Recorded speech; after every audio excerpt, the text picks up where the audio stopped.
Bonjour à toi, petit philosophe du dimanche. Comment vas-tu? Est-ce que tu te considères comme un adulte? C'est peut-être une question que tu t'es déjà posée. Peu importe ton âge d'ailleurs. C'est quoi les critères pour être considéré comme un adulte? Et à partir de quand on est adulte?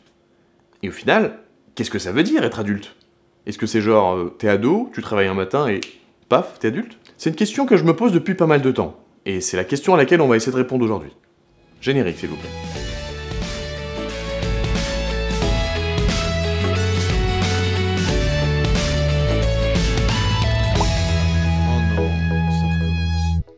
D'instinct, qu'est-ce que tu me réponds si je te demande ce que c'est qu'être adulte? Si tu veux me donner ton avis, tu as pour ça les commentaires ou un petit questionnaire que je t'ai fait que tu retrouves en description. Le mieux c'est de le faire avant la vidéo, comme ça tu seras pas influencé par ce que je vais dire. Et si t'as pas envie, ben c'est parti. Dans notre société, devenir adulte ça semble être un but, une finalité. On est d'abord des enfants, on passe par l'adolescence, les premiers poils de bite, la moustache pour les mecs, les tétés qui poussent et les règles pour les meufs, ensuite on continue à grandir pour enfin devenir adulte. Mais on court après quelque chose qui est peut-être pas si facile à définir concrètement. Est-ce que être adulte, c'est être mature? Et qu'est-ce que ça veut dire être mature? Être mature, dans sa définition, c'est être arrivé à la fin de son développement.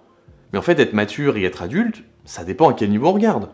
Tout dépend si tu parles au niveau de la loi, au niveau biologique, psychologique ou même social. Bah ouais, au niveau biologique par exemple.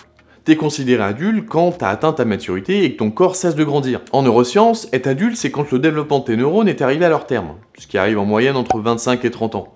Ou jamais pour certains. Mais tu peux très bien avoir tout ça et ne pas être adulte dans ta tête. Donc être adulte, dans le sens courant, c'est pas que biologique et physique. On a tous dans notre entourage des personnes de 18 ans qu'on considère comme adultes, et d'autres de 30 ans qu'on considère encore comme des enfants. Aux yeux de la loi, l'âge adulte commence à 18 ans, quand tu peux partir de chez tes parents, travailler, voter, et que tu te rends compte que faire le ménage et la bouffe, c'est chiant. Mais là encore, c'est pas parce que t'as 18 ans que t'es un adulte. Et c'est pas non plus parce que t'as pas 18 ans que t'es pas un adulte.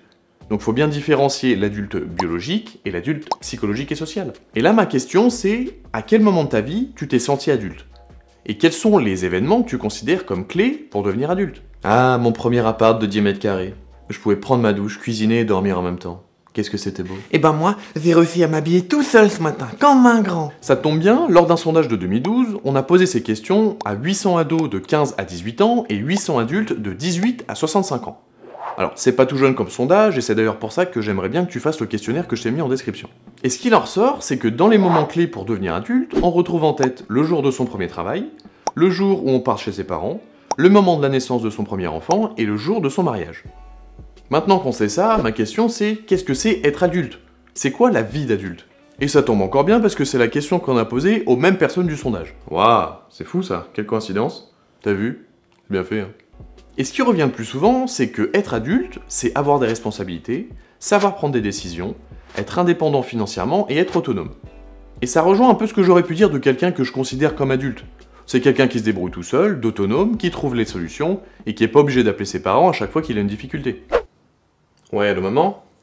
Ouais, dis-moi, c'est par devant ou par derrière qu'on s'essuie? Je me rappelle plus. Ouais, enfin tu parles toi, mais ton autonomie, c'est Google, hein. Ouais, j'avoue. Bah je sais pas toi, mais quand je sais pas quelque chose, bah je vais demander à Google. Quand on dit enfant d'internet, bah j'ai tout appris sur internet, hein. Certains appellent leurs parents, bah moi je demande à Google. C'est plus facile, c'est plus rapide, c'est mieux expliqué, et c'est plus fiable. Tiens, c'est quoi la circonférence de la Terre? Quelle est la circonférence de la Terre? A few moments later. Quoi? La Terre est plate? Ouais, bon. Pas toujours. Être adulte, c'est donc être autonome, tant sur le plan matériel, financier, moral, que affectif et intellectuel.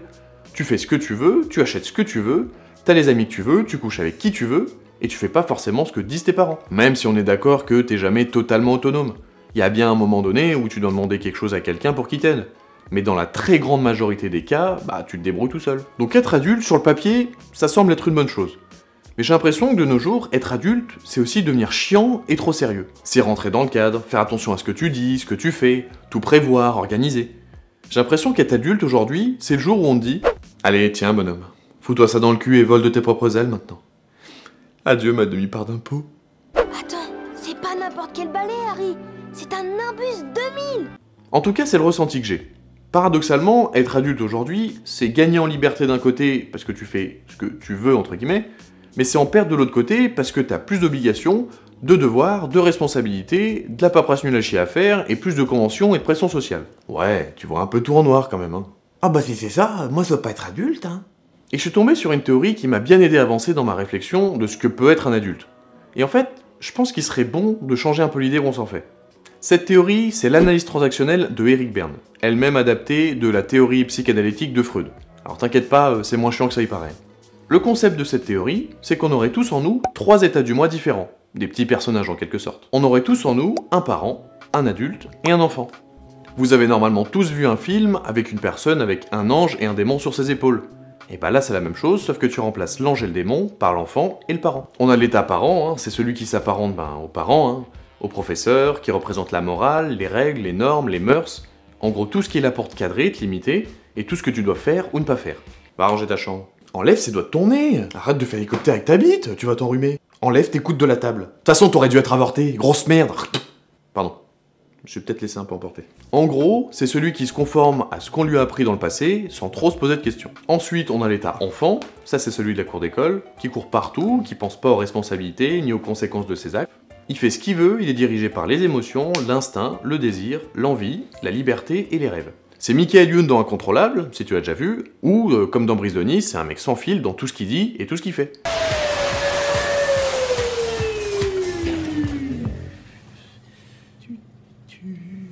Et enfin, on a l'état adulte, qui en fait est celui qui navigue entre les deux autres, et qui doit trouver le compromis et prendre des décisions par rapport à la situation qui se présente. C'est le rationnel, le raisonnable, le réfléchi, le logique, celui qui prend du recul par rapport à la situation et à ses émotions, et y réagit de manière appropriée. Et en fait, le but c'est d'être le plus souvent dans l'adulte, pour prendre les décisions les plus adaptées à soi-même et à la situation, tout en prenant en compte les deux autres états. Mais tous les états sont importants. Sauf pas là, j'y sers à rien. Et on considère qu'il y a des dérives quand t'es trop dans l'un ou dans l'autre.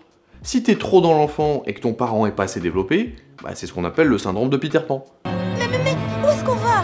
Au pays imaginaire. Au pays imaginaire? Le pays où on ne grandit jamais. La personnalité la plus connue qui était atteinte par ce syndrome, c'était Michael Jackson. Bah, il est resté enfant une bonne partie de sa vie, voire même toute sa vie en fait.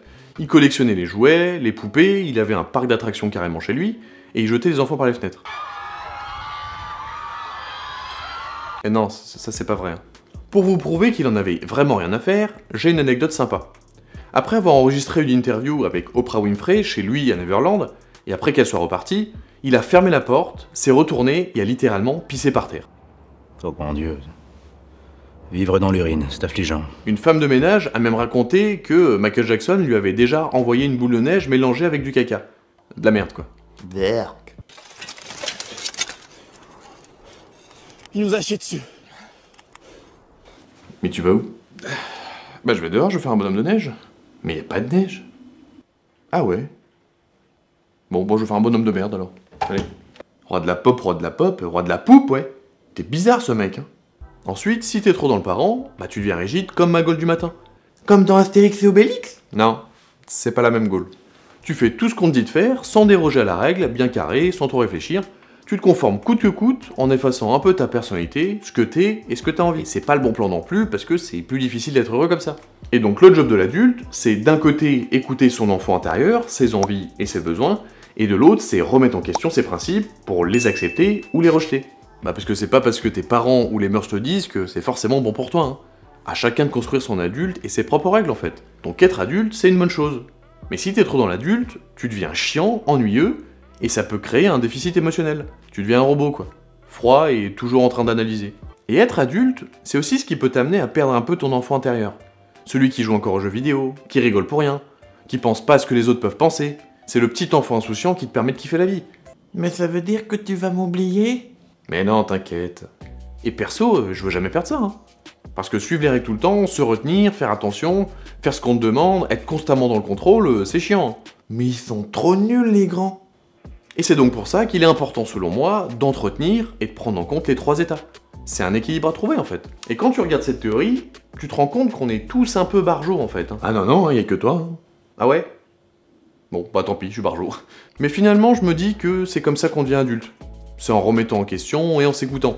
Et ça, c'est un processus qui se fait pas du jour au lendemain. Ça prend beaucoup de temps. Et le jour où tu te fous royalement de ce que les autres pensent de toi, bah je pense que c'est un grand pas vers l'adulte. Parce que être adulte, au final, c'est peut-être aussi accepter ce qu'on est vraiment. Et ne plus avoir peur de le montrer. C'est s'assumer, quoi. Je sais pas toi, mais perso, j'aime bien réfléchir à tout ça. parce que ça montre la complexité de l'humain, et la mienne par la même occasion. Ce qui est sûr, c'est que devenir adulte, c'est pas facile. Certains le deviendront peut-être jamais, et moi-même je le deviendrai peut-être jamais complètement. Mais je me sens moins seul quand je vois un bon nombre d'artistes et de personnes qui sont dans le même cas que moi. Quand tu vois Michael Jackson, mais aussi plein d'autres comme L'Homme Pâle, Orelsan, Diams, Ken Kojandi ou Indochine pour les plus vieux, et au final je vois qu'on est une bonne partie dans le même bateau. On fait tous genre on est des adultes, mais au final il restera toujours une part d'enfant en nous, et heureusement. Sinon le monde serait chiant quand même. En tout cas, tout ça, ça reste mes conclusions. J'ai envie de dire, chacun ses conclusions. Libre à vous d'en prendre compte ou pas. Mais si ça peut aider quelques personnes à mieux comprendre tout ça, à être moins frustrés ou à mieux s'accepter, bah j'ai tout gagné. Merci de m'avoir écouté. Si vous voulez aller plus loin sur cette théorie et sur tout ce qui est psychologie, je vous conseille une chaîne que je vous mets en description qui s'appelle Psychorama. Le mec est génial, c'est drôle et instructif. Tu peux t'abonner si c'est pas déjà fait, ou partager la vidéo si tu penses qu'elle peut intéresser des personnes de ton entourage. Sur ce, moi je te dis à très vite pour de nouvelles vidéos, prends soin de toi, affirme-toi, et fais ce que t'aimes dans la vie. Ok Google, Nox. Dans les émotions, bah c'est possible que parfois, nique ta mère. C'est aussi, c'est les parents. C'est la tristesse. Oui, allô? Allô? Ah ouais, non merci, bonne journée.